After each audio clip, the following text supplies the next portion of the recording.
আজ প্রজ্ঞা ভবনে খাদ্য ও জনসংভরণ দপ্তরের পর্যালোচনা বৈঠক অনুষ্ঠিত হয়। বৈঠকে উপস্থিত ছিলেন খাদ্যমন্ত্রী সুশান্ত চৌধুরী।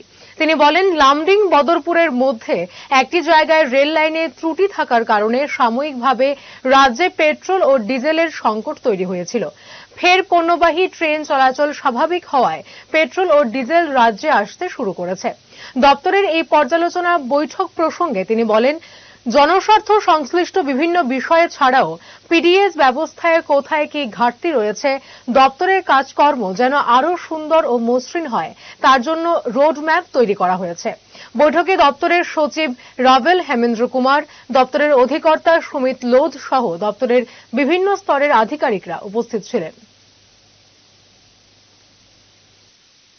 এটা আমাদের রুটিন মাফিক যে মিটিং অনুষ্ঠিত হয়, রিভিউ মিটিং, খাদ্য এবং জনসম্ভরণ দপ্তরের উদ্যোগে। এখানে ডাইরেক্টর বা জয়েন্ট ডাইরেক্টর, ডেপুটি ডিরেক্টর, মহকুমা থেকে আগত এসডিসি, ফুড ইন্সপেক্টর এবং ডেপুটি ডিরেক্টর লেভেলে যারা অফিসাররা আছেন প্রত্যেকে এখানে উপস্থিত আছেন। আমরা নিয়মিত এই মিটিং অনুষ্ঠিত করে থাকি এবং সারা রাজ্যে এই দপ্তরের অধীন কোথায় কি হচ্ছে, পিডিএস সিস্টেম যাতে কোনো ধরনের ব্যাঘাত না ঘটে।